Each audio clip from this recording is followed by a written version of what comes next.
acho que durante os últimos anos eu me dediquei muito ao câncer de mama e ginecológico. Então, a minha atenção ao olhar feminino sobre a doença se desenvolveu muito mais.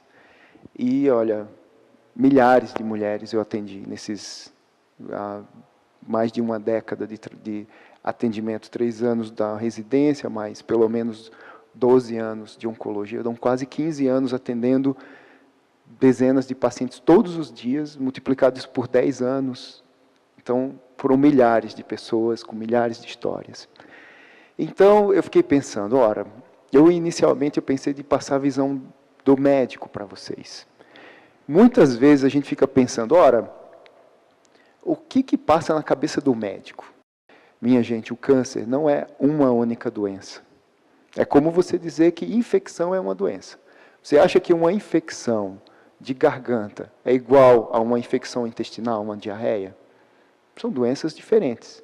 Você tem uma bactéria que infeccionou aquele órgão, mas são doenças diferentes. Você vai tratar com antibiótico? Sim, mas às vezes o antibiótico é diferente, o germe é diferente, mas é infecção. Então, câncer, a gente pode fazer o paralelo a uma infecção, entende?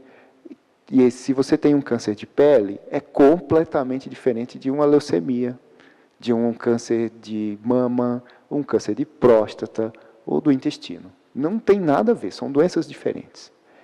E aí, bom, dito isso, que são várias doenças diferentes, vocês acreditam que um remédio, uma erva, uma raiz é capaz de curar centenas de doenças, um único produto? Se você acredita, você está enganado. Não existe isso, não existe uma cura mágica para nada. E por que isso acontece? Vejam bem, quando a gente recebe um paciente, e você vai entender o que está acontecendo, além da questão multidisciplinar, muito bem abordada, é fundamental a gente ter o apoio de toda a equipe, mas o médico, a primeira coisa que ele vai pensar, ele se estrutura em 3 pilares. Primeiro, qual é a condição clínica daquele paciente? Ele está bem, ele está frágil, ele tem outras doenças, ele tem reserva para lutar contra aquela doença, até onde eu posso ser agressivo no tratamento, fazer uma cirurgia muito grande, uma cirurgia pequena, uma quimio mais forte, uma quimio mais fraca.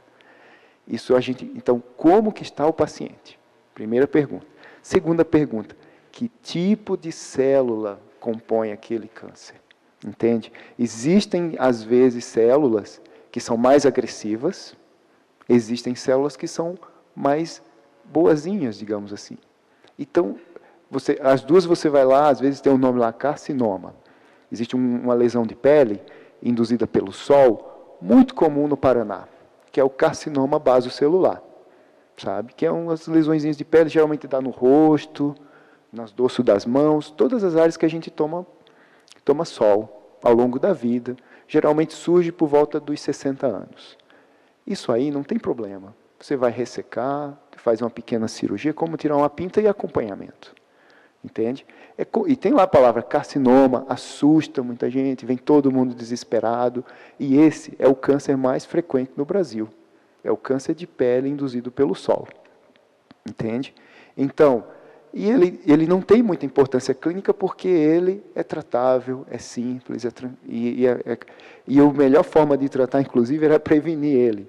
Se os nossos pacientes hoje tivessem sabido que trabalhar no sítio com filtro solar não era luxo, hoje não teria esse problema de pele, entende?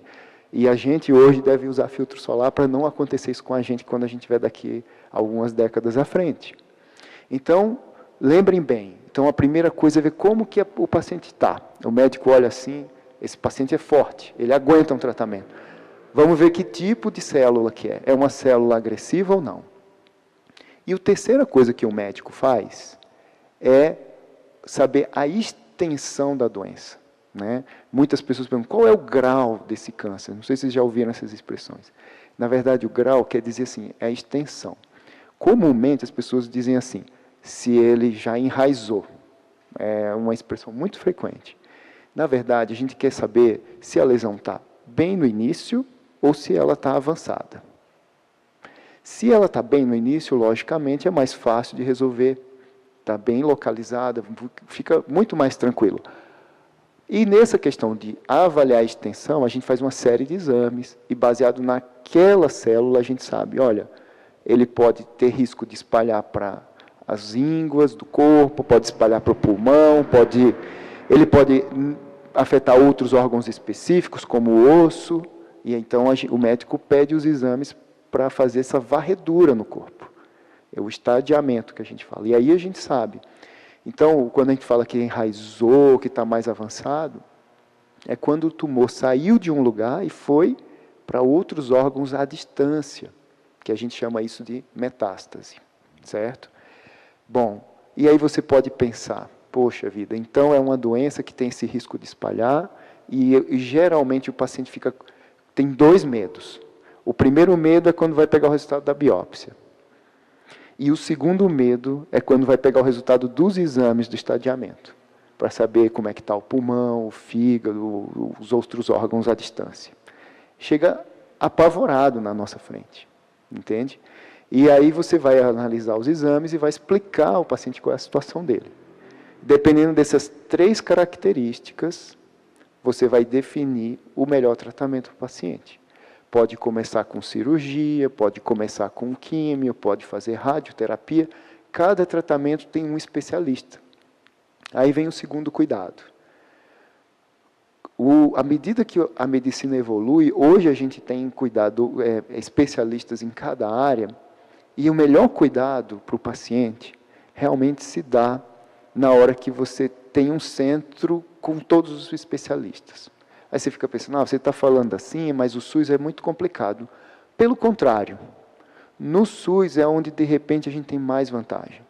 Porque, por exemplo, lá em do Erasto, você tem todos os recursos num único hospital. Tudo. Toda a informação no único prontuário.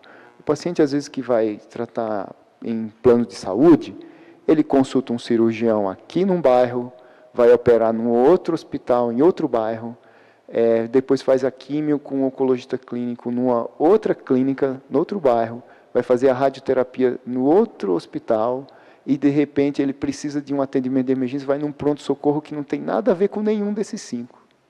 Entende? E ele fica perdido. E cadê o prontuário do paciente? Qual é a situação dele? Ele pode cair na mão de um médico de plantão que não sabe nem qual é a doença do paciente. Que tipo de químio, o que ele fez, deixou de fazer. Entende? E isso é o que acontece para quem tem plano de saúde, por exemplo. Muitas vezes fica tudo centralizado, muitas vezes, em um médico, e se esse médico estiver inacessível, o paciente está sem prontuário, está sem informação. Então, dentro do SUS, a gente consegue dar essa abordagem global, multidisciplinar, em centros de referência. E isso é a diferença entre a cura. Tem vários estudos que mostram isso, que quem faz tratamento em um local com todo esse recurso, vai melhor de quem faz o tratamento fragmentado. Entende? O resultado de cura é melhor. Por falar em cura, é outra coisa que muitas pessoas veem quando terminam o tratamento e perguntam, eu estou curado? Essa é uma ansiedade muito grande. Mas a medicina, para a maioria das doenças, não é capaz de dizer que o paciente está curado, quando fica a maioria dos casos de câncer. Imediatamente após o término do tratamento. Dependendo dessa biologia dessa célula, ela pode ficar indolente, adormecida, e pode voltar no futuro, mesmo você fazendo o melhor dos tratamentos. Sempre existe uma pequena probabilidade, dependendo dessa extensão e tal, pode ficar uma probabilidade dela voltar. Então, o médico combina com o paciente, o senhor tem que voltar daqui a 3 meses, depois a cada 6 meses, e vai acompanhando com exames periódicos, para realmente garantir que o paciente está com a doença controlada. Depois de 5 anos de média, isso é um dado clássico, se os exames estão normais, o paciente pode aí ganhar o certificado de que está curado. Que provavelmente, você veja até depois de 5 anos a gente usa o termo provavelmente, mas aí a chance do câncer voltar depois é remotíssima. Aí esse paciente realmente pode dizer, o senhor, a senhora está curado. Depois de 5 anos com os exames normais, certo? E imagina quando o paciente faz os exames de estadiamento e aí descobre que tem uma metástase em um lugar à distância. Esse é um dos cenários mais difíceis que a gente enfrenta. A doença, quando não está localizada, quando ela já foi para outros órgãos, ela é um cenário que, do ponto de vista médico, é virtualmente incurável. Por que eu falo virtualmente? Existem situações pontuais que a gente consegue curar pacientes com metástase. Mas, via de regra, a gente não cura. A gente pode, muitas vezes, até fazer toda a doença desaparecer do paciente. Mas a gente jamais vai dar aquele certificado de cura para o paciente, né? Modo de dizer, o certificado. Ele vai ter para sempre a doença sob controle. E isso é um dos momentos mais difíceis para o paciente. Quando ele sabe que a realidade que se impõe a ele é isso, e aí ele vem com um diagnóstico, e ele olha para a gente e fala assim, puxa vida, eu estou com um câncer. Câncer é sinônimo de um estigma muito forte, né, de dor, de uma mutilação e morte no final, depois de uma via crucis. Mas eu digo a vocês que isso não é o que acontece na maioria das vezes. Todos nós, um dia, realmente, vamos partir dessa vida. Como vai acontecer, cabe muito mais a Deus do que a gente.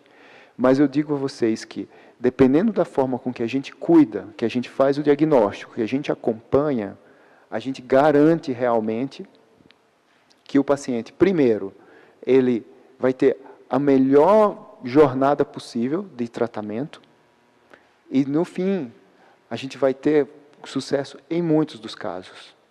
Se a gente pudesse separar pelo perfil do paciente, pelo tipo da célula, né, a biologia da célula, e pela extensão da doença, você já tira uma grande população de pessoas que vão se curar, que estão andando por aí, entende? Que estão normal, que você olha e aparenta está super bem. E ela vai estar realmente super bem.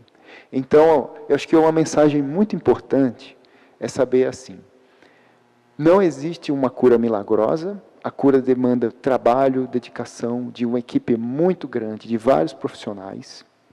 A experiência, o que o médico olha do ponto de vista científico, ele tem que ter uma visão bem completa do paciente, da doença, para poder aí ter o melhor tratamento para o paciente. E lembrando que o tratamento varia conforme cada pessoa.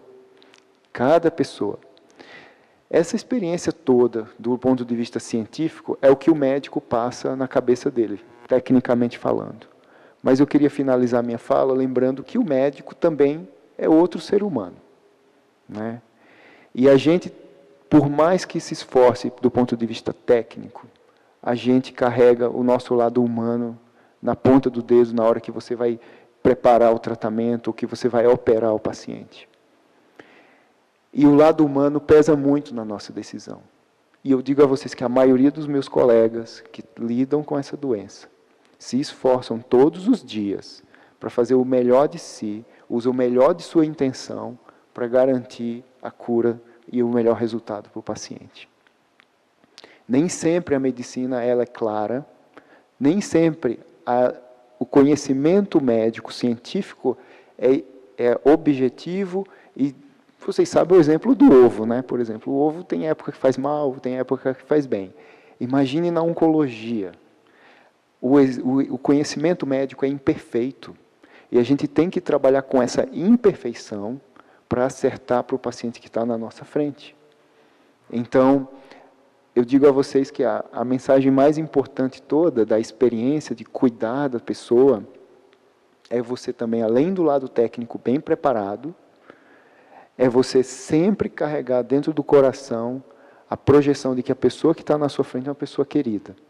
Seja sua, como se fosse seu parente, ou e lembrar que ela tem seus entes queridos também, sua família, e ela é uma outra pessoa. Ter essa dimensão humana do outro lado.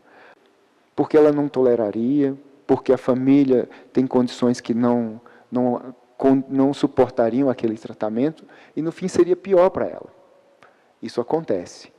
Mas a mensagem realmente é essa, que na hora que a gente está ali vivenciando essa oportunidade de cuidar de outra pessoa, é um momento de você honrar essa pessoa, o paciente e a família, de um modo que a gente possa carregar o melhor da gente, mesmo com a imperfeição da medicina, do conhecimento médico que está toda hora evoluindo, e mesmo com nossas próprias imperfeições, mas sempre acreditando em fazer o melhor. E quando a gente tem dúvidas e não sabe, buscar esse conhecimento, buscar a ajuda de colegas, e aí volta aquela história dos centros multidisciplinares. Bom, essa é a experiência do lado do médico. E eu gostaria muito que vocês, um dia, quando vocês estiverem consultando um médico, vocês lembrassem dessas palavras que eu falei, para imaginar, você olhar assim, através dos olhos dele, e entender o que está se passando na cabeça daquele outro ser humano ali do outro lado. Tá certo? Muito obrigado a vocês.